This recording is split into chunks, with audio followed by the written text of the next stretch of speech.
नमस्कार, आप देख रहे हैं डीडी न्यूज और इस वक्त की खबरों के साथ मैं हूं ममता चोपड़ा। आइए शुरुआत करते हैं हेडलाइंस के साथ। लोकसभा में संविधान पर चर्चा का आखिरी दिन आज। विशेष चर्चा में प्रधानमंत्री नरेंद्र मोदी लेंगे हिस्सा। संसदीय कार्य मंत्री किरेन रिजिजू ने की दिन की चर्चा की शुरुआत। कानून मंत्री अर्जुन राम मेघवाल सोमवार को लोकसभा में पेश करेंगे 129वां संविधान संशोधन विधेयक। बिल में एक देश एक चुनाव का है प्रस्ताव।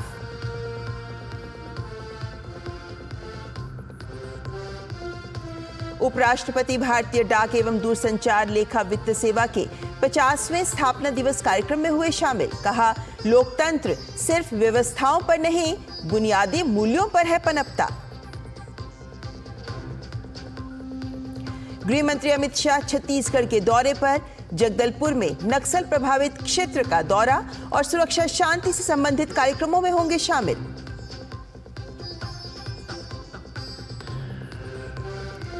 और छोटे किसानों के लिए बड़ी खुशखबरी, आरबीआई ने अतिरिक्त कृषि ऋण की सीमा में की बढ़त। कृषि ऋण की सीमा 2 लाख तक बढ़ी।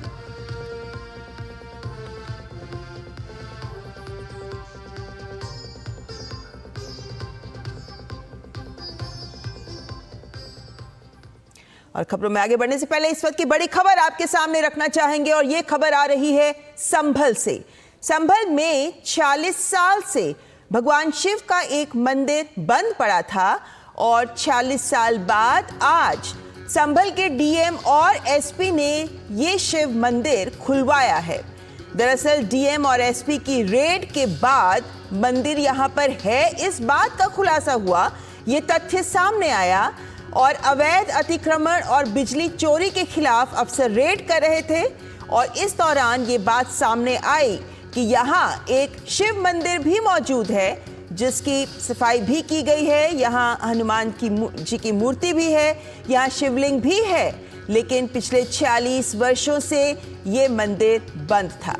तो संभल के ही नखासा थाना के मोहल्ला खग्गू सराय का ये मामला है और जब पुलिस अवैध अतिक्रमण और बिजली चोरी के खिलाफ अभियान चला रही थी इस पूरे क्षेत्र में, उस समय ये बात सामने आई कि ये जो बंद पड़ा है ये दरअसल एक मंदिर है और ये भगवान शिव और हनुमान का मंदिर है क्योंकि यहाँ ये मूर्तियां भी पाई गई हैं।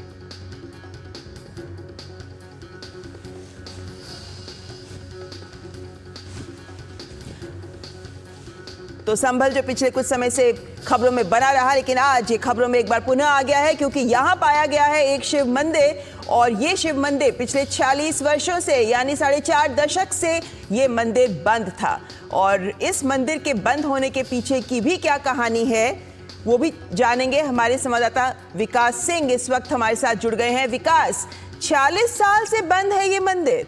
अवैध अतिक्रमण के दौरान अगर अधिकारीगण यहाँ रेड करने ना पहुंचते तो फिर तो ये बात सामने ही ना आ पाती। जी बिल्कुल, आप सही कह रही हैं। इस मंदिर को खुलवाने के लिए जब वहां पर छापेमारी की कार्रवाई शुरू की गई आज सुबह, तो वहां पर एक मंदिर वहां पे पाया गया, तो वहां पे ताला बंद था। इसके बाद अधिकारियों ने पता लगाया कि यहाँ कौन है क्या है, फिर उसका जब ताला खुलवाया गया तो पूरी तरीके से अंदर इस कदर मिट्टी भरी हुई थी, उससे अंदाजा लगाया जा सकता था कि कितने लंबे समय से यह मंदिर बंद पड़ा है। भगवान शंकर का जो ज्योतिर्लिंग था, जो शिवलिंग था, उसकी सफाई की गई वहां पर और इसके बाद वहां पर स्थानीय लोगों ने जो बताया है कि 1978 के बाद से यहाँ पर कोई नहीं आया, पुजारी की हिम्मत भी नहीं हुई कि वो यहाँ रहकर पूजा कर सके। सबसे बड़ी बात यह थी कि इस इलाके में धीरे धीरे कर खासतौर से जब हिंदुओं की आबादी कम होती गई, एक एक कर जब वहां पुजारी अकेले रहा तो उसको लगा कि उसके रहने लायक अब यहाँ माहौल नहीं बचा है और कुछ डर और खौफ के कारण वो वहां से चला गया और उसके बाद से ये मंदिर बंद पड़ा है। मंदिर के बगल में एक कुआं भी है, कुआं भी धीरे धीरे वहां के स्थानीय लोगों ने, दूसरे समुदाय के लोगों ने उस कुएं को भी पाट दिया है। वो वहां के प्रत्यक्षदर्शी, यहाँ के रहने वाले इस बात को बता रहे थे जो कि लगभग 80 वर्ष से तो वो स्वयं इस मंदिर को देख रहे थे, लेकिन पिछले लगभग 4.5 दशक से यहाँ इस मंदिर में कोई पूजा अर्चना नहीं हो पाती है। उसका कारण यही था कि वहां पर एक हिंदू आबादी पूरी तरीके से उस इलाके से पलायन कर गई और उनको लगा कि अब उनके रहने लायक यहाँ माहौल अब नहीं बचा है। इन्हीं दबाव के चलते वहां से पुजारी भी मंदिर में ताला बंद करके यहाँ से भाग गया था। आज सुबह जब छापेमारी की, बिजली की चोरी की कार्रवाई की गई, उस दौरान यह पुलिस के प्रकरण में आया, प्रशासन के संज्ञान में जब आया मामला, तो उन्होंने इस मंदिर को खुलवाया है और इस मंदिर में साफ सफाई पुलिस अधिकारियों ने स्वयं की है। हम देख सकते हैं इन तस्वीरों में कि जो वहां पर सीओ है और एडिशनल एसपी है, वो स्वयं अपने हाथों से सफाई कर रहे हैं उस मंदिर की। निश्चित रूप से इसके पीछे का वही कारण है कि एक समुदाय विशेष का वहां पर दबाव बना के रहना, इसके कारण अन्य समुदाय के लोग वहां पर रह नहीं सकते, तो उनके रहने लायक वहां पर बिल्कुल माहौल नहीं था। जैसा कि हमने इससे पहले भी बताया था कि जो छापेमारी की कार्रवाई की गई थी वहां पर संभल का ये कुछ ऐसे इलाके हैं जहां पर एक समय था कि पुलिस भी जाने से कतराती थी। यह वही क्षेत्र है जहां के लोगों के तार दुबई से हो और अफगानिस्तान से हो, रांची से हो, कई जगहों से जुड़े रहते थे।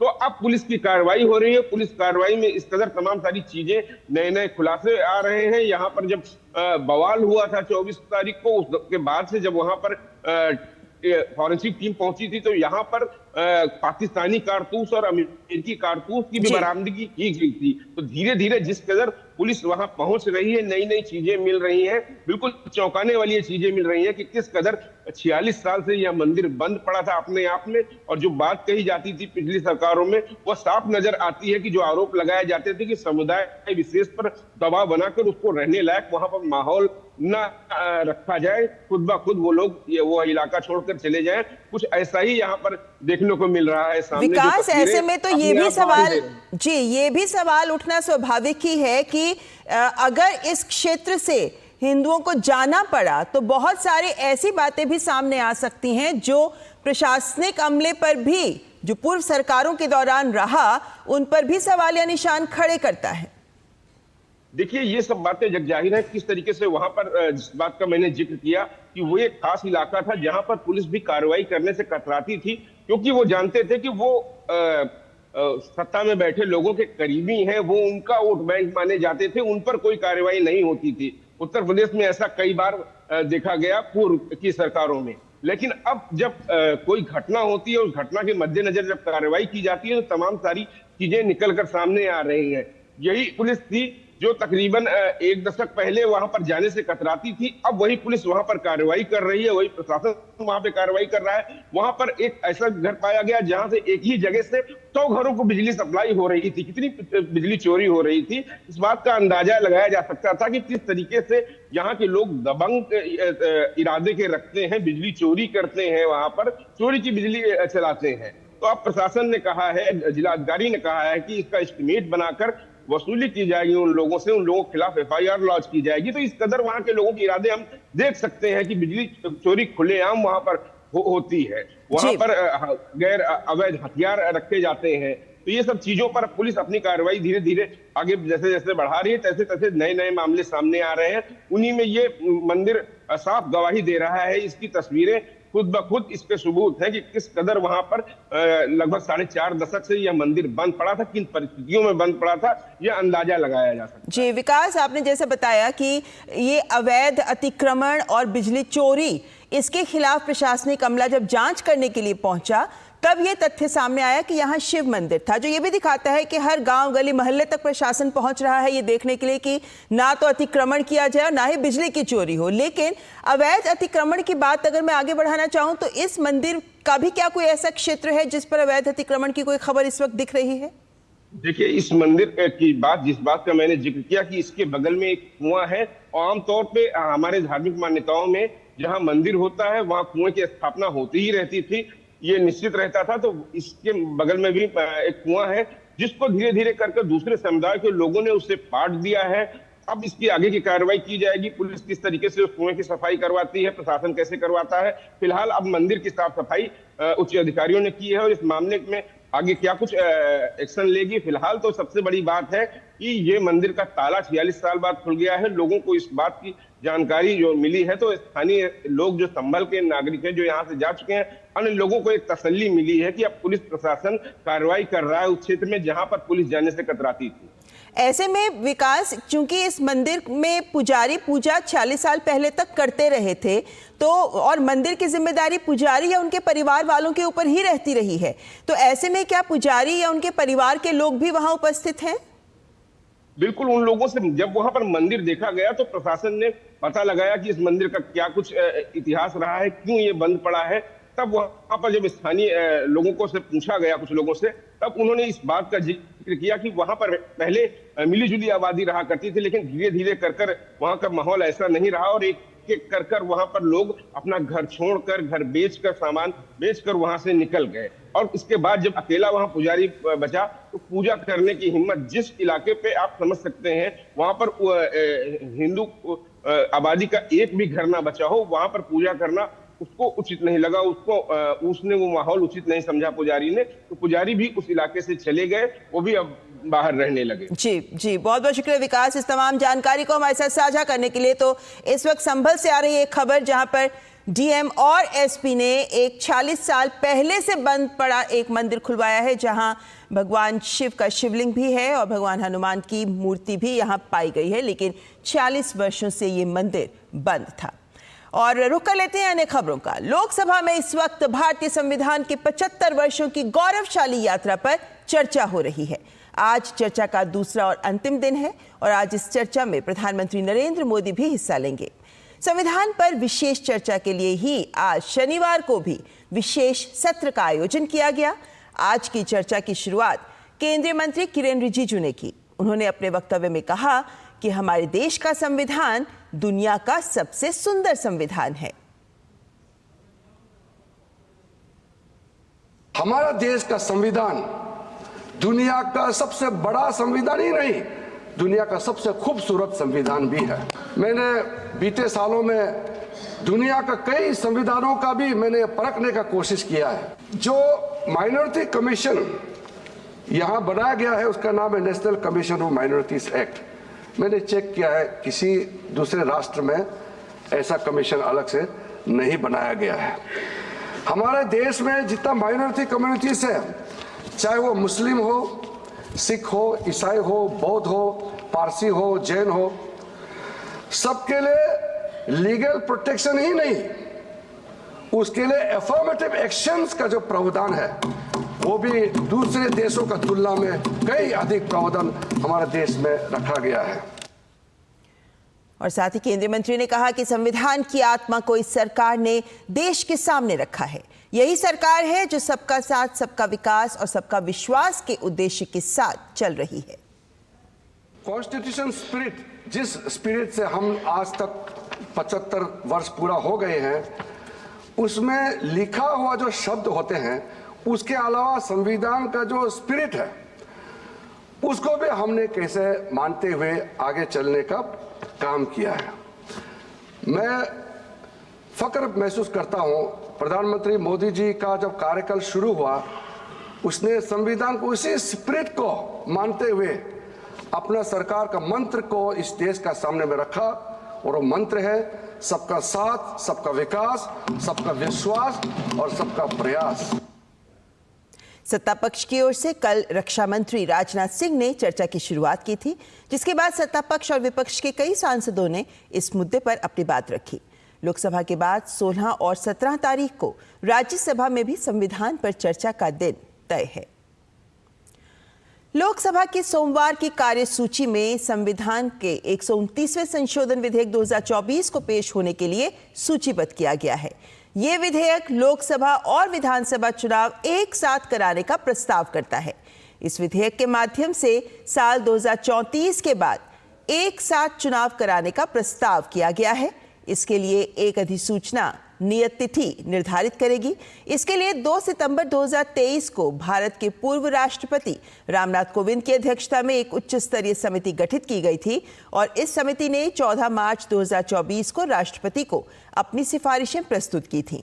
सरकार ने उच्च स्तरीय समिति की सिफारिशों को स्वीकार कर लिया है। पहले चरण में लोकसभा और केंद्र शासित प्रदेशों की विधानसभाओं सहित विधानसभाओं के चुनाव एक साथ कराए जाएंगे। सिफारिशों के कार्यान्वयन के लिए केंद्र शासित प्रदेश कानून संशोधन विधेयक 2024 भी प्रस्तावित है। साथ ही संघ राज्य क्षेत्र कानून संशोधन विधेयक 2024, संघ राज्य क्षेत्र सरकार अधिनियम 1963 की धारा 5 में संशोधन, राष्ट्रीय राजधानी क्षेत्र दिल्ली सरकार अधिनियम 1991 की धारा 5 में संशोधन और जम्मू और कश्मीर पुनर्गठन अधिनियम 2019 की धारा 17 में भी संशोधन का प्रस्ताव है। अन्य खबरों का रुख करेंगे, लेकिन उससे पहले यहां रुकेंगे एक ब्रेक के लिए। बढ़िया है, क्यों है? प्राकृतिक हल्दी, मिर्ची, धनिया नहीं, मिर्ची, धनिया, हल्दी, MDH। This is no ordinary sky. This is where legends are born. Space transition. Roger. Engaging heat. In the vast expanse above, the Indian Air Force reigns. Unseen, unstoppable, unmatched. Join the Indian Air Force to be a cut above.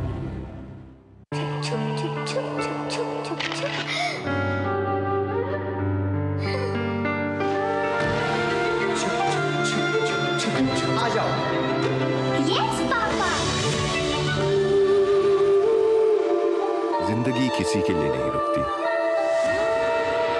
हम भी आपको कहां रुकने देंगे। जिंदगी के हर मोड़ पर LIC है तो इंश्योर्ड है। LIC, हर पल आपके साथ। MDH का किचन किंग किचन में हो तो हम सब कुछ बना सकते हैं। बैंगन का भरता, आलू गोभी, भिंडी मसाला और भी बहुत कुछ। MDH। और ब्रेक के बाद अन्य खबरों में उपराष्ट्रपति जगदीप धनखड़ ने आज नई दिल्ली में भारतीय डाक एवं दूरसंचार लेखा और वित्त सेवा के 50वें स्थापना दिवस कार्यक्रम में मुख्य अतिथि के रूप में अध्यक्षता की। इस मौके पर उपराष्ट्रपति ने कहा कि लोकतंत्र सिर्फ व्यवस्थाओं पर नहीं बल्कि बुनियादी मूल्यों पर पनपता है। हमारे लोकतंत्र को अभिव्यक्ति और संवाद के संतुलन पर केंद्रित होना होगा। Democracy thrives not just on systems, but on core values. It has to be centered on the delicate balance of expression and dialogue. These twin forces, expression and dialogue, shape democratic vitality, where progress is measured not by individual positions, but by the broader societal benefit. Today's institutional challenges from within and without often stem from the erosion of meaningful dialogue and authentic expression.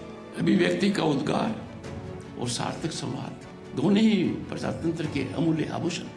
अभिव्यक्ति भी और संवाद भी एक दूसरे के पूरक हैं। दोनों में सामंजस्य ही सफलता की कुंजी है।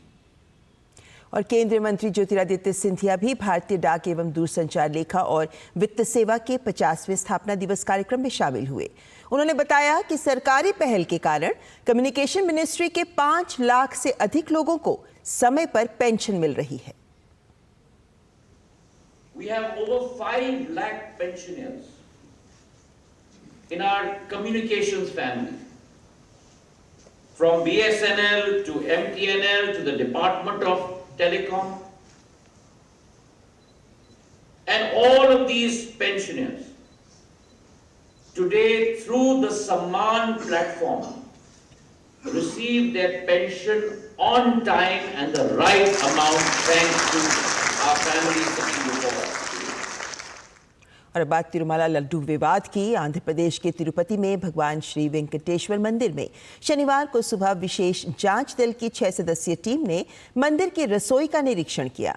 तिरुमाला लड्डू विवाद की जांच कर रही SIT टीम ने मंदिर के विभिन्न हिस्सों का निरीक्षण किया। जांच दल ने मंदिर की रसोई की भी जांच की, जहां पवित्र तिरुमाला प्रसादम बनाया जाता है। SIT टीम ने आटा मिल का भी निरीक्षण किया और इस टीम ने श्रीवारी मंदिर में लड्डू पोटू, मंदिर के बाहर बूंदी पोटू, घी स्टोरेज सेंटर और विपणन गोदाम से साक्ष्य एकत्र किए। वे मंदिर के अधिकारियों से लड्डू बनाने की विधि, घी की खपत, प्रसाद बनाने, घी की आपूर्ति और अन्य मुद्दों पर विवरण एकत्र किए हैं। SIT टीम ने आवश्यक रिकॉर्ड भी जब्त किए हैं। आपको बता दें कि प्रसिद्ध तिरुपति बालाजी मंदिर में जो प्रसाद भक्तों को लड्डू के रूप में दिया जाता है, उसमें जानवरों की चर्बी, मछली तेल से बनाए जाने वाले घी का उपयोग करने की बात सामने आई थी। मिलावटी घी से बने प्रसाद के खुलासे ने पूरे देश के करोड़ों भक्तों की आस्था पर गहरी चोट पहुंचाई और इस मामले की जांच के लिए फिर एसआईटी का गठन किया गया था और एसआईटी की 6 सदस्यीय टीम आज यहां जांच के लिए पहुंची। आरबीआई ने अतिरिक्त कृषि ऋण की सीमा 1,60,000 रुपए से बढ़ाकर 2 लाख रुपए कर दी है। भारतीय रिजर्व बैंक के इस फैसले से कृषि क्षेत्र और कृषि संबंधी सहायक कार्यों के लिए ऋण और बढ़ती लागत को पूरा करने में मदद मिलेगी। रिजर्व बैंक ने देश भर के बैंकों को निर्देश दिया है कि वे 2 लाख रुपए तक प्रति उधारकर्ता को कृषि संबंधी सहायक कार्यों सहित कृषि ऋण के लिए अतिरिक्त प्रतिभूति और मार्जिन आवश्यकताओं को माफ करें। साथ ही कृषक समुदाय को समय पर वित्तीय सहायता सुनिश्चित करने के लिए संशोधित दिशा निर्देश को भी जल्द लागू करने के लिए बैंकों को कहा गया है। इसके अलावा बैंकों को अपने परिचालन क्षेत्र के किसानों और हितधारकों के बीच अधिकतम पहुंच और जागरूकता सुनिश्चित करने के लिए इन परिवर्तनों का व्यापक प्रचार करने का भी निर्देश दिया गया है। आरबीआई के ये निर्देश 1 जनवरी 2025 से प्रभावी हो जाएंगे। भारतीय वायुसेना में हथियार प्रणाली शाखा के 13 अधिकारियों का पहला बैच डूंडीगल में वायुसेना अकादमी में संयुक्त स्नातक परेड के दौरान शामिल हुआ। अकादमी में सैन्य सटीकता के लिए मान्य 214वें कोर्स के प्रशिक्षण के बाद 26 महिलाओं सहित कुल 204 फ्लाइंग कैडेट्स को भारतीय वायुसेना की फ्लाइंग और ग्राउंड ड्यूटी शाखाओं में कमीशन दिया गया है।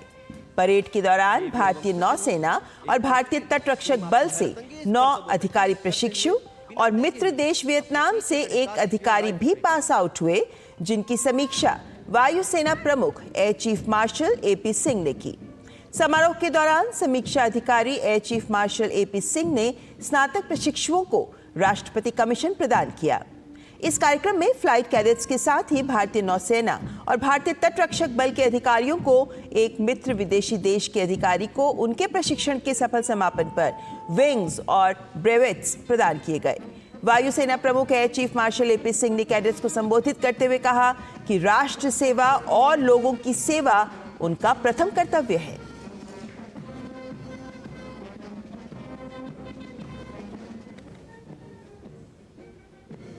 National events for ceremonial purposes as well as to inculcate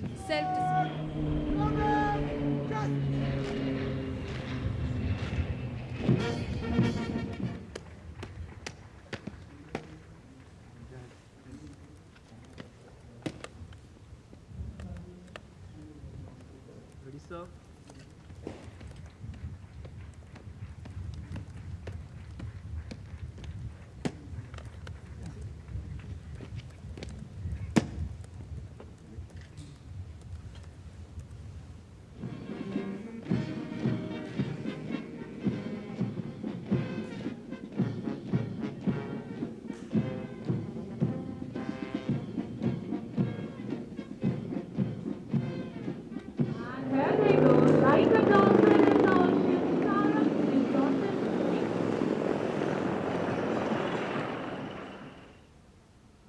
The oath you took today, bearing allegiance to the Constitution of India, is a commitment for life. Work honestly and faithfully with utmost dedication and integrity throughout your career. Now onwards, you live not for yourselves, but for others. The interests of your nation, the interests of the men and women placed below you will come first always. Your own safety, welfare and comfort will come last, always and every time. You are the future leaders and commanders, not just air warriors, future leaders and commanders, and you will chart the destiny of Indian Air Force. और देहरादून के भारतीय सैन्य अकादमी में आज आयोजित गरिमामयी passing out parade ने देश को 456 नए सैन्य अधिकारी सौंपे। अकादमी के ऐतिहासिक चैटवुड भवन के सामने ड्रिल स्क्वायर पर हुई इस परेड में भारतीय सेना के लिए 456 और मित्र देशों की सेनाओं के लिए 35 अधिकारी समेत कुल 491 अधिकारी कैडेट्स ने अपने प्रशिक्षण का अंतिम चरण पार किया। इस ऐतिहासिक परेड में नेपाल के सेना प्रमुख अशोक राज सिग्डेल ने बतौर रिव्यूइंग ऑफिसर परेड की सलामी ली। अनुशासन, समर्पण और गर्व की झलक प्रस्तुत करती इस परेड ने दर्शकों को मंत्रमुग्ध कर दिया। तमाम गणमान्य व्यक्तियों, विदेशी मेहमानों, वरिष्ठ सैन्य अधिकारियों और कैडेट्स के परिजनों की मौजूदगी में आयोजित इस भव्य कार्यक्रम ने गर्व और प्रेरणा का माहौल बनाया। रिव्यूइंग ऑफिसर ने कैडेट्स के अनुशासन और परिश्रम की सराहना की और उन्हें उत्कृष्ट सैन्य अधिकारी बनने के लिए प्रेरित किया।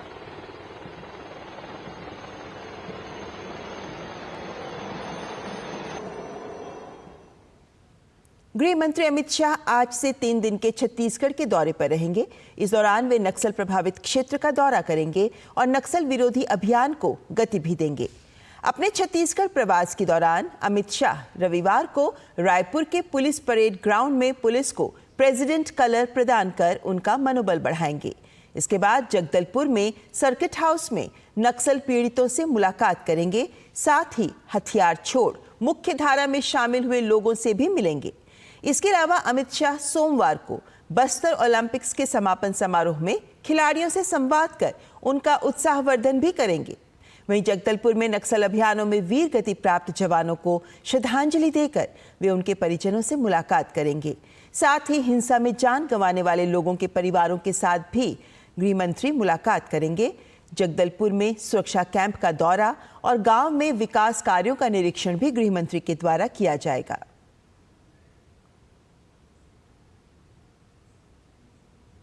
हिमाचल प्रदेश के मुख्यमंत्री सुखविंदर सिंह सुक्खू एक बार फिर विपक्ष के निशाने पर आ गए हैं।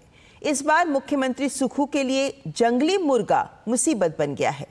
दरअसल मुख्यमंत्री शिमला की चौपाल विधानसभा क्षेत्र के दुर्गम इलाके कुपवी के दौरे पर थे। उन्होंने कुपवी के टिक्कर गांव में रात बिताई। इस दौरान उन्होंने स्थानीय लोगों के साथ डिनर भी किया। इस बीच मुख्यमंत्री के डिनर के मेन्यू की लिस्ट किसी ने लीक कर दी। इस लिस्ट में जंगली मुर्गा भी शामिल था। सोशल मीडिया पर मेन्यू की ये लिस्ट अब वायरल हो रही है। हिमाचल में जंगली मुर्गा मारने पर प्रतिबंध लगा हुआ है और हिमाचल प्रदेश में जंगली मुर्गे की सारी प्रजातियां वाइल्ड लाइफ प्रोटेक्शन एक्ट 1972 और wild life protection amendment act 2022 के तहत शेड्यूल 1 में रखी गई हैं और शेड्यूल 1 में वही प्रजातियां रखी जाती हैं जो हाईली एंडेंजर्ड होती हैं, जिनका शिकार किसी प्रकार से उनका वध करना आपराधिक कृत्य माना जाता है और उसमें सजा का भी प्रावधान है। ऐसे मामलों में 3 साल से 7 साल की सजा का प्रावधान किया गया है। अब सवाल यह भी उठ रहा है कि जिस जानवर को मारना अपराध है उसे मुख्यमंत्री के डिनर के मेन्यू में कैसे शामिल किया गया। भाजपा अब सुखविंदर सिंह सुक्खू पर एक बार फिर से हमलावर हो गई है। भाजपा प्रदेश प्रवक्ता एवं सोशल मीडिया विभाग प्रभारी चेतन ब्रैक्टा ने मुख्यमंत्री सुक्खू से माफी मांगने की बात कही है। और इसी के साथ इस बुलेटिन में फिलहाल इतना ही, लेकिन डीडी न्यूज पर खबरों का सिलसिला लगातार जारी है। आप बने रहें हमारे साथ। नमस्कार।